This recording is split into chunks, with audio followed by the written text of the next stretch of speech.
How are you? Fine, that's good, okay.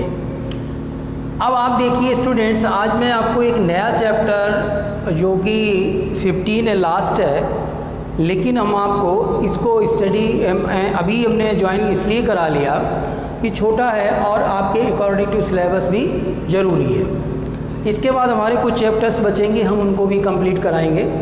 अभी आप फिलहाल इस चैप्टर को देखिएगा, chapter number 15 probability.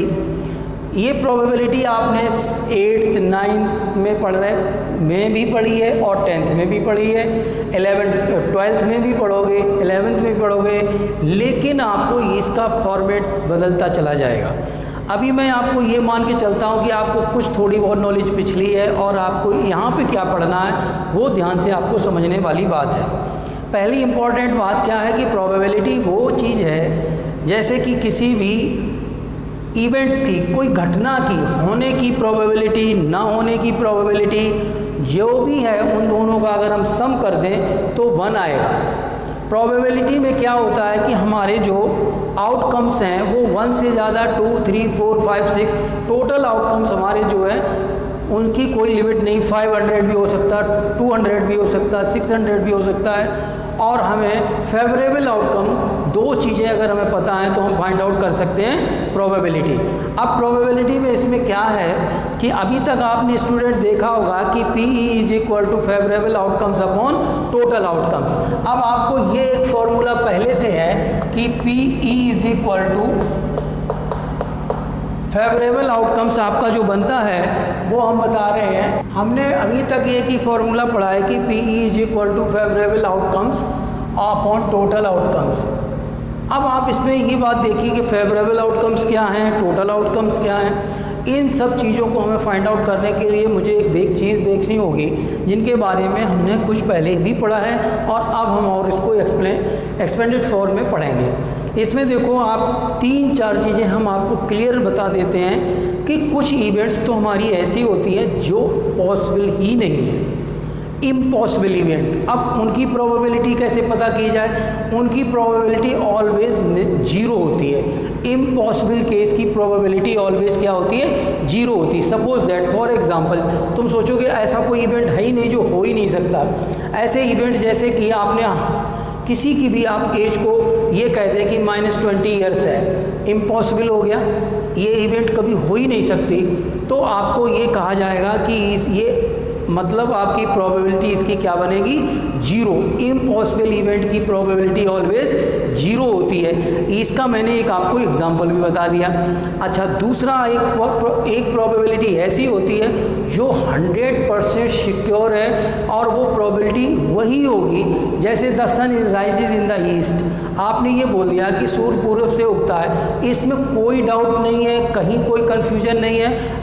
Universal truth, इस वर्ड को हम एक बात भी बोल सकते हैं, यूनिवर्सल ट्रूथ। जैसे आप किसी भी व्यक्ति से ये कह सकते हैं, मान लीजिए कभी आपने ये बोला कि आप मरेंगे, तो ये डेफिनेट है कि हर व्यक्ति ने जन्म लिया है तो उसकी डेथ सिक्योर है, निश्चित है, लेकिन कब टाइमिंग नहीं हमने दी, तो इसलिए हम उसको कह सकते हैं कि ये भी आपकी श्योर सर्टेन इवेंट है जिसको कि होना ही है। कब होगी वो अलग बात है, टाइमिंग नहीं पता है, लेकिन होना जरूर है, ये हर व्यक्ति को पता है। तो इस घटना को हम क्या बोलते हैं? श्योर सर्टेन इवेंट, जिसको कि कभी चेंज ही ना किया जा सके, चेंज ही नहीं होगी, उस इवेंट की प्रोबेबिलिटी ऑलवेज 1 होती है। अब आपको देखिए एक प्रोबेबिलिटी ऐसी हो गई जो कभी आपकी इवेंट्स होगी ही नहीं, और दूसरे एक तरफ मैंने ये वो बताई जो इवेंट बिल्कुल सिक्योर है, फिक्स है, मतलब श्योर सर्टेन है, वो ही होगी। तो इस तरह की प्रोबेबिलिटी आपकी हमेशा जो है, अब एक तो मैंने 0 बताई और दूसरी आपको less than or equal to PE less than or equal to 1। It means ये एक फॉर्मूला है कि ऑलवेज आपकी प्रोबेबिलिटी 0 और 0 से बड़ी, 1 और 1 से छोटी, इस बीच में ही प्रोबेबिलिटी आपकी सभी आएंगी हमेशा। कभी भी आपकी प्रोबेबिलिटी 1 से बड़ी नहीं हो सकती और कभी भी प्रोबेबिलिटी आपकी 0 से छोटी नहीं हो सकती। इट मीन्स 0 हो सकती है, 0 से बड़ी होगी, 1 हो सकती है, 1 से छोटी होगी। इस बीच में हमेशा ही प्रोबेबिलिटी आपकी आएगी, प्रोबेबिलिटी हमेशा इसी रेंज में रहेगी। अब एक दूसरा इवेंट क्या है, जैसे किसी भी इवेंट की कोई भी घटना होने की और ना होने की, P और P0 की अगर हम प्रोबेबिलिटी को प्लस कर दें तो वो ऑलवेज 1 होगी। ये हमारी 3-4 बातें थी जिनको मैंने बता दिया, और ये आपके फिल इन दी ब्लैंक्स जो एक्सरसाइज के first, second, third, fourth question हैं उनको मैं आपको बता देता हूँ और उनके आंसर्स भी आपको बता देता हूँ कि आपकी क्या बनेगी। तो इसमें देखिएगा स्टूडेंट्स, जो आपकी फर्स्ट एक्सरसाइज का क्वेश्चन नंबर फर्स्ट है 15.1 का, इसमें लिखा है कंप्लीट द फॉलोइंग स्टेटमेंट। इसमें लिखा था probability of an event E plus probability of event not E is equal to 1। तो इस तरह की अगर आपको हमने यही बात बोली कि प्रोबेबिलिटी होने की और नहीं होने की अगर आप प्रोबेबिलिटी को प्लस कर दें तो ऑलवेज क्या होगी, 1 होगी। सेकंड इसका दिया गया है the probability of an event that can not happen is, ऐसी प्रोबेबिलिटी जो कभी नहीं हो सकती इवेंट, उसकी ऑलवेज प्रोबेबिलिटी क्या होती है, 0। Such an event is called impossible event, इसको क्या बोलेंगे, इम्पॉसिबल इवेंट। थर्ड दिया गया the probability of an event that is certain to happen, जो श्योर हो, सिक्योर हो, निश्चित हो, उसको प्रोबेबिलिटी क्या होगी, ऑलवेज 1। और इस घटना को हम बोलते हैं श्योर सर्टेन इवेंट या श्योर इवेंट। इसके बाद आता fourth the sum of the probability of all elementary event of experiment is 1 होगी।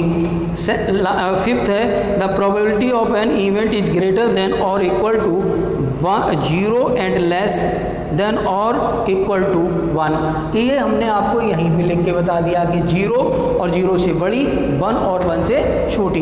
ये केवल हमें 3-4 बातें आपको बतानी थी। ये इंट्रोडक्शन चल रही है अभी आपकी, तो अभी हमने एक्सरसाइज को इसलिए 3-4 पॉइंट लिए कि ये इंट्रोडक्शन में बताने बहुत कंपलसरी थे। अब आपको ये चीज़ आती है कि प्रोबेबिलिटी हमारी जो है किस किस फॉर्मेट में हो सकती है।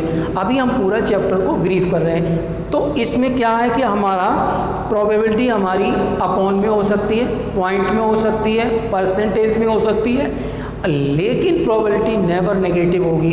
हमारी कभी भी प्रोबेबिलिटी नेगेटिव नहीं हो सकती है।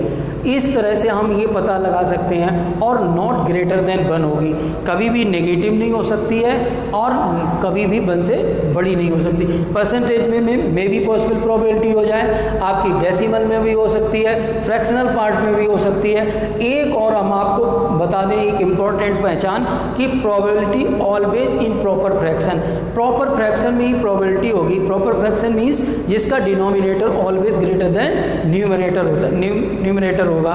तो इस तरह से आपको ये पता लगा लेना चाहिए कि प्रोबेबिलिटी हमारी जो है कभी भी 0 से छोटी नहीं होगी, मीन्स नेगेटिव नहीं होगी, और नॉट ग्रेटर देन 1 होगी। अब आप इसमें ये 3-4 चीज़ें समझ लिए। अब हमने ये क्वेश्चन के आपको एक्सरसाइज के बताए भी हैं। अब सपोज दैट इस एक्सरसाइज में अगर आपको हम ये भी कह दें कि इसी एक्सरसाइज के ये 2-3 आप क्वेश्चन को कर भी लेना इसी इंट्रोडक्शन वाली में। अगर आपको इंट्रोडक्शन हो गया और एक्सरसाइज भी हम इसको करवा देते थोड़ा, तो फर्स्ट क्वेश्चन को हमने फिल इन दी ब्लैंक्स को बता दिया। ये आपको fill in the blanks complete fill करना है। दूसरे आपको छोटे छोटे क्वेश्चंस हैं। अगले क्वेश्चन में आपको दे रखा है कि आपको इनमें लाइकली और इनलाइकली बताना है और आपको छोटी छोटी चीज़ें और भी बतानी है। तो स्टूडेंट मैं ये चाहता हूँ कि आप इन पहले प्रोबेबिलिटी के बारे में पूरा समझिए, ध्यान लगाइए और इसको आप पढ़िए। इसके बाद आप इसके फॉर्मूले को लर्न करिए। अब हम कुछ चीज़ें आपको जनरल बता देते हैं जिनसे कि आपको क्वेश्चन सॉल्व करने में सावधानी रहेगी। तो अभी आप इस एक्सरसाइज को रहने दो, इसको इंट्रोडक्शन की वीडियो ही समझ के चलिए। तो इसमें आप सबसे पहले देखेंगे कि अगर हमें कभी भी, अब इम्पॉसिबल केस की और कौन सी इवेंट्स हो सकती है, जैसे मैंने कह दिया कि एक आपके बैग में मैंने कुछ रेड बॉल्स डाल दी, कुछ ब्लू बॉल्स डाल दी। अब मैं ये कह दूं कि उसमें से वाइट बॉल निकालने की प्रोबेबिलिटी क्या होगी। अब आप समझो कि जब उसके अंदर ब्लू और ब्लैक बॉल्स हैं तो वाइट कैसे निकल आएगी, तो मतलब इम्पॉसिबल इवेंट हो गया ये, तो उसकी प्रोबेबिलिटी ऑलवेज 0 होगी। ऐसे बहुत सारी चीज़ें हैं। दूसरा एक मैं आपको और बता दूं कि कोई डाइस को मैंने थ्रो किया और उस डाइस में आपके 6 फेस होते हैं, तो आपके टोटल आउटकम्स कितने बन जाएंगे, 6। अब मैं उसमें अगर ये बात बोल दूं कि हमें इवन नंबर आने की प्रोबेबिलिटी क्या होगी, तो इवन नंबर उसमें कौन कौन से होते हैं, 2 होगा, 4 होगा और 6 होगा। Means total outcomes is equal to 6, even number is equal to 3, 2, 4, 6। तो ये कितने नंबर बन गए, 3। इस तरह से आपने देखा कि 3 बनने से अब प्रोबेबिलिटी ऑफ इवन नंबर, तो 3/6 इज इक्वल टू 1/2। इस तरह से आपको बहुत सारी क्वेश्चंस बनेंगे जिनको हम सॉल्व करवा के दिखाएंगे और एक एक करके आपको सारी क्वेश्चंस को बना के आपको वीडियो सेंड करेंगे। अब आपको प्रोबेबिलिटी से रिलेटेड आपके और सारे क्वेश्चंस को मैं यही इसमें ज़्यादा लिखने का कोई पार्ट नहीं है, और 3-4 चीज़ें आपको और ध्यान रखनी। एक, थोड़ा सा आपको प्लेइंग कार्ड्स के बारे में समझना है। प्लेइंग कार्ड्स के बारे में मैं आपको बता दूं कि टोटल कार्ड होते हैं आपके, यहाँ पे थोड़ा सा आपको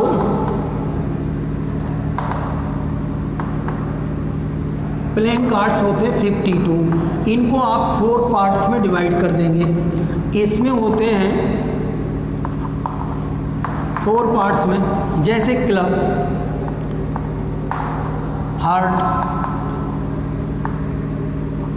डायमंड और क्लब, हार्ट और डायमंड, और आपका एक और स्पेड। ये 4 टाइप के आपके कार्ड होते हैं।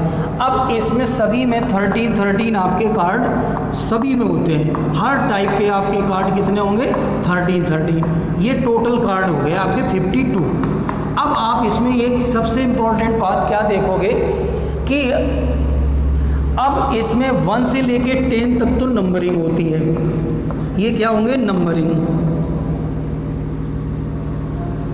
अब आप इसमें और देखिएगा 11, 12 और 13, इसको बोलते हैं जैक, इसको बोलते हैं क्वीन और इसको बोलते हैं किंग। अब आप इसमें ये देखिए, इसमें फेस बने होते हैं। क्या बने होते हैं, फेस बने होते हैं। तो आपके 10 तक तो नंबरिंग होगी, और 11 को हम जैक बोलते हैं, 12 को क्वीन बोलते हैं, 13 को किंग बोलते हैं। तो टोटल नंबर कितना हो गया, 13 कार्ड हो गए। यही सेम सिचुएशन इसमें आती है। अब आप देखिए, इसका कलर क्या होता है, ब्लैक। ये ब्लैक का होता है। हार्ट कैसा होता है, रेड कलर का। 2 ही कलर के हमारे प्लेइंग कार्ड्स होते हैं। डायमंड भी हमारा रेड होता है और हमारा स्पेड भी ब्लैक कलर का होता है।